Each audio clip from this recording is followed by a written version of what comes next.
QuickBooks Online 2021. Bank Reconciliation Myth Busting. Let's get into it with Intuit's QuickBooks Online 2021. Here we are in our Get Great Guitars practice file. We're going to be going into the bank reconciliation process, but before we do so, we want to discuss some common misconceptions about the bank reconciliation process, which we can characterize as myths about the bank reconciliation process. And any good myth will have some element of truth within it, but then it's going to take a wrong turn somewhere. And many times the wrong turn that will be taken will be characterized or will be about or around the topics of one, bank feeds, the idea that somehow the bank feeds has fundamentally changed the concept of the bank reconciliation process, and number two, that the process of reconciling is actually what the bank reconciliation is. And they're actually kind of two different things. We have the reconciling process and then the bank reconciliation. So let's first just kind of recap the process here. To do this, I'm going to be opening up some reports. I'm going to go up top. I'm going to right click on the tab up top, duplicate the tab up top. We'll be opening up then our balance sheet here. Go into the reports down below, opening up the reports. We will then go into the balance sheet, opening up our favorite report, the balance sheet. We're going to range change it at the top, ending at the 01/31/21. So we're ending at the end of January. We're going to run that report and then close up the hamburger, hold down control, scroll up just a bit. We, of course, are focusing in on the cash account. So the bank reconciliation is going to be a huge internal control. We really want to do the bank reconciliation because it's giving us an outside check on the cash account. And cash is kind of like the lifeblood of the accounting system. It's involved in every other cycle. So if we can verify the cash, then we have a good internal control not only over cash, but over other operating cycles as well. The basic idea of the bank reconciliation is that we want to take a point in time, and typically the end of the month is what's going to be chosen because that's when we have our summary information, and verify out what's on our books to what's on the third-party books, the bank's books, the bank who ideally is entering our information related to our cash account independently from our books. If that were the case, then we're checking a second outside source against our books, and we're getting kind of a double verification if we can reconcile between the two. Meaning, here's our amount in our books. If I take a bank statement, and here's our mock bank statement. It's in Excel. This is our mock bank statement. And as of the same point in time, let's just say for the purposes of this practice problem, the bank statement is saying that we have $89,335 in the bank account.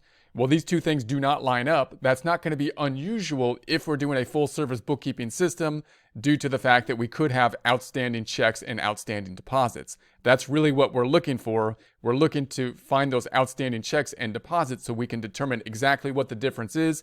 And by reconciling the difference, we're not trying to change those outstanding checks or deposits. We're just trying to say what the timing difference is, because if I can tie exactly in to what the timing difference is, then I know that the bank has recorded basically the same information that we have. And since they're doing it independently, that gives us a third-party double check that we have entered things correctly. Now, as we do that, usually there's going to be kind of issues along the way, and we might then make some corrections to our books possibly for items that are on the bank statement that are not in our system, and we'll have to add them. But at the end of the day, we're still not going to tie out to the bank if we have a full-service accounting system, most likely because we'll have the outstanding checks and deposits. The reconciliation then gives us that verification that although we have that timing difference, then we still have that double check. We're still correct because we can tie exactly in to what is on the third-party bank reconciliation. Now, one of the problems that comes into play here is that we could enter our data into our system in a couple different ways. Meaning, if I go back over to the desktop version, you don't need the desktop version here, but I just want to take a look at the flow chart within it on the home page. So if I go to the desktop version homepage, just to look at the flow chart, we talked about different methods that we can start to enter the information into the accounting system. If I use a full service accounting method, meaning an accrual method, for example, where on the sales side, I enter an invoice and then I receive the payment from the customer, and then I make the deposit into our bookkeeping system, and I do all that independently from what happens in the bank, then the bank reconciliation process is going to be a process of verification because I entered it into our books. We entered it into our books independent from what the bank is doing. And even if we're on a cash basis system, we could still run this double check process, meaning if I was on a cash basis system for the revenue cycle, then when I get the money, like if I'm at the cash register, they'd give me the money. I would then record the create sales receipt, which is a cash method item. I collected the money, got the work at the same time, recorded revenue at that point in time, and then I would take that money and deposit it into the bank. Once again, even though on a cash basis system, I am independent from the bank. I recorded my books, we recorded our books under that system, independent from anything the bank is doing, and then we took our money and recorded it into the bank. So when the bank then gives us their bank statement at the end of the month, they have done their work independent from our work. And that's the best check because now it's a third party that's doing the same thing that we are basically for cash. And that's when the reconciliation is at its most powerful, the strongest. However, we can have a system where we're not creating our books independent from the bank. For example, I might just take the bank statement at the end of the month and just say, I'm just going to take what's on the bank statement. For example, I'll take this bank statement and I'm just going to take the deposits and assume that that's revenue, put that into our books, basically recording it as revenue. And then all of the deductions, I'm going to put that into our books straight from the bank statement into our books and assume that that is going to be some type of expense, and I'll categorize those expenses. I could do that manually, just taking the bank statements and entering it into our books in that format, which would be useful and might be a good process to help us to generate the information we need, say for taxes at the end of the year and financial statement information. But it's a little bit different than, of course, a full service system. Now I'm dependent on the bank. So I could do that directly from the bank statements, or I could use bank feeds to do that. If I have a simplified, accounting system here, and I'm just saying, hey, look, if it's gig work or something like that, and I don't need to invoice anyone, and I don't need to like batch up my sales at the cash register and deposit it or anything like that. I'm just getting paid by an online marketing service or an online app store for classes. If you're teaching classes, or YouTube is paying you, or Google is paying you, or Amazon is paying you, and I'm just going to get the money and then record it as revenue when it hits my account. Then I can just wait till it hits the bank. Now, if I do that, once again, I'm not on simply a cash basis system. I've kind of taken even a step further in simplification than a cash basis system, because a cash based system would still imply that we enter the information independent from the bank and then double check it to the bank. But now we have a system where we're just saying, hey, I'm just going to wait till it clears the bank and then take the information from the bank and put that into our books directly. So we've taken another step in simplification. Now, if that is the system that you have in that way, then you're not going to have a difference in a timing difference between what's on the bank's statement and what's on our books in that case, because we made our books directly from the bank statement. So in that kind of system, you will have no difference typically from the bank and the books, but you still want to do the bank reconciliation. The bank reconciliation will not be as powerful because you're not doing a double checking system. However, you are checking that you have taken all the information from the bank and entered it into your system. You're double checking that you haven't entered anything 2 times, and you're double checking that you haven't missed anything, that somehow the bank feeds didn't pick anything up. So if you're using that kind of more simplified system, or taking the information directly from the bank, it will simplify things and make the bank reconciliation kind of weaker in an internal control, but it's still something that's going to be necessary to do. And note that if you're using bank feeds, you may not have that simplified system in any case as well. The fact that you're using bank feeds doesn't mean you're dependent on the bank. So if you're using bank feeds and you still need to record invoices, then the bank feeds can't be used in the same kind of fashion. You're still going to have to record things basically independently, and then you can use the bank feeds to kind of tie out and match. And that's going to be the second kind of issue with the bank feeds that kind of confuses the bank reconciliation process. And let's see if we can tie that down. That has to do with the reconciling process versus what a bank reconciliation is. So what is a bank reconciliation? I'm going to look at a report here on the desktop version again. And we discussed the fact that the bank reconciliation is basically just saying, here's what's on our books as of this point in time, and reconciling to what's on the bank statement, which would be this in our example problem, and the difference being outstanding checks, which we would have if we're running things independently due to timing differences, outstanding checks, and deposits. So if I minimize this then, and if I look at this example on the desktop version, just to take a look at an example of a bank reconciliation, the desktop version, this is their summary report here. We'll do a similar thing on the online version. We basically have the cleared balance. That's basically the bank balance. That's what would be on the bank statement. And then we have the uncleared items. These would be the checks that we wrote that have not yet cleared, and the deposits that we made that have not cleared the bank yet. We know about them. We wrote the checks. And if we're doing our books independently, we wrote the check. We decreased our checking account when we wrote the check. But whoever received the check is going to have to get it, is going to have to deposit it. Their bank's going to have to talk to our bank. Therefore, the bank doesn't know about them yet. And that's what the reconciliation difference is. That's why we have a difference in the balance as of the same point in time, because of a difference in information, a timing difference. And that reconciliation, that timing difference, will tell us exactly, if we can reconcile exactly what the difference is, then it not only verifies or tells us what the timing difference is. We're not so concerned, in other words, with these outstanding items, than with the fact that if I know exactly what they are, I have now verified all the other items in the system. That's basically what our goal is to do. Now, the summary report isn't as good because it doesn't tell you exactly what those items are. It just says, hey, there's 5 items. So then we have to go to the detailed report over here, and that'll actually show us what these 5 items are.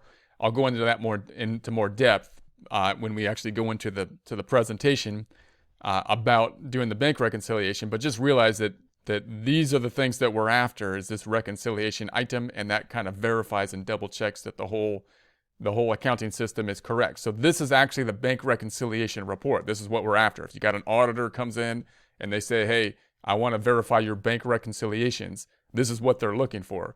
But a lot of people confuse that with what the process is of reconciling, and which the bank feeds can kind of help with. So the process of reconciling, let's jump on over to the desktop version and say, go to the first tab. I'm going to hold down Control, scroll down to get down to that 100%. When we reconcile, we're going to go down to the accounting tab down below, and then I'm going to go to the reconcile tab up top. Usually you're in the chart of accounts. We're going to go to the reconcile tab. I'm going to hold down Control, scroll up just a bit, close the hamburger, and then it says which account do you want to reconcile, typically the checking account. And then we got this issue with the beginning balance. This, with the first bank reconciliation, which we'll talk about in the next presentation, is often an issue that this beginning balance doesn't tie out to what's on our books, because it should be $30,000 and it's in here at 0. So we'll deal with that more next time. But just if I was to go forward with the bank reconciliation process, the ending balance I would take from our bank statement, 89,335 in this example. So 89,335. And then the ending date, I'm going to say, is the end of January. So January 31st. And then it says enter any service items. So service charge, if we have bank feeds, I don't like to do it in this format in the bank reconciliation. So these are adjustments for items that are often on the bank statement that we don't have in our books yet. We'll talk more about that later, but I don't like to enter them here. I like to enter them directly into the register. So we'll do that later. And then if I start the reconciliation, then it takes us to our reconciliation screen, which we'll talk more about later. But notice what's happening here is we're just basically going to tick and tie off what is on the books. This is what's in basically our transaction in the books to what is on the bank over here. We're going to tick and tie this off to what is on the bank. We'll do it line by line. There's 50,000 there. We'll come over here. We'll check off the 50,000. Here's 65,000 here. We'll come over here. We'll check off the 65 and so on and so forth. We'll actually tie this out. Now, when I tie this whole thing out, we're going to come up to a difference up top of 0. And that's how I know I'm going to be reconciled. That's when we're going to be reconciled. The things that we do not check off here will be the items that will be outstanding. So this process of reconciling and getting this thing down to 0 is an important thing. If we do that, then we're basically doing a very important internal control. However, doing that process is the process of reconciling. If an auditor came in and said, I need to verify your bank reconciliations, they're not going to want you to see this checking off and then making this go down to 0. They're going to want to see the report of the bank reconciliation we talked about just a second ago. This is the process of reconciling to get there. So it's good that we do this, and if this comes down to 0, then we've done the reconciling process. But the report that's going to be generated is going to show the items that we didn't check off, because those are going to be the ones that are going to show us the difference between the bank account and what is on our books. And that's really kind of what we're after. So people often then do this bank reconciling process, which is important even if we don't even ever look at the report, and because we do reconcile in that format. But the idea is that that's what we're after. We're after that reconciling process, and we're after that by the things that we don't check off, because those are going to be the things that are going to be outstanding. And that'll become more clear when we actually go through the process of this reconciling process and generate these reports. But this again kind of ties into the bank feeds kind of myth here, where the bank feeds will help us to tie these out. Because if, for example, if I'm building my books from the bank statement, jumping over to the desktop version, if I'm just saying I'm building my books not by me doing the data input, but just from the bank feeds, I'm just creating my books from the bank feeds. Or even if I'm doing my own books and then I'm matching my data to the bank feeds as they come in, meaning I make the deposit myself, independent from the bank, and then when the bank feed comes in, I match it to the bank, I match it out. Well, that matching process is the process of reconciling. That's basically what we're doing in the reconciling process, right? We're tying out what's on our books to what the bank did. Ideally, we would like to do that independently. We enter it independently. Then the bank feeds flow into our system, and we can match the two out, and we're basically doing the process of reconciling like automatically as we do that. So that bank feeds help us in the process of reconciling, but that's different than the actual report. The report is the bank reconciliation. So after that reconciling process is done, then we should have a bank reconciliation.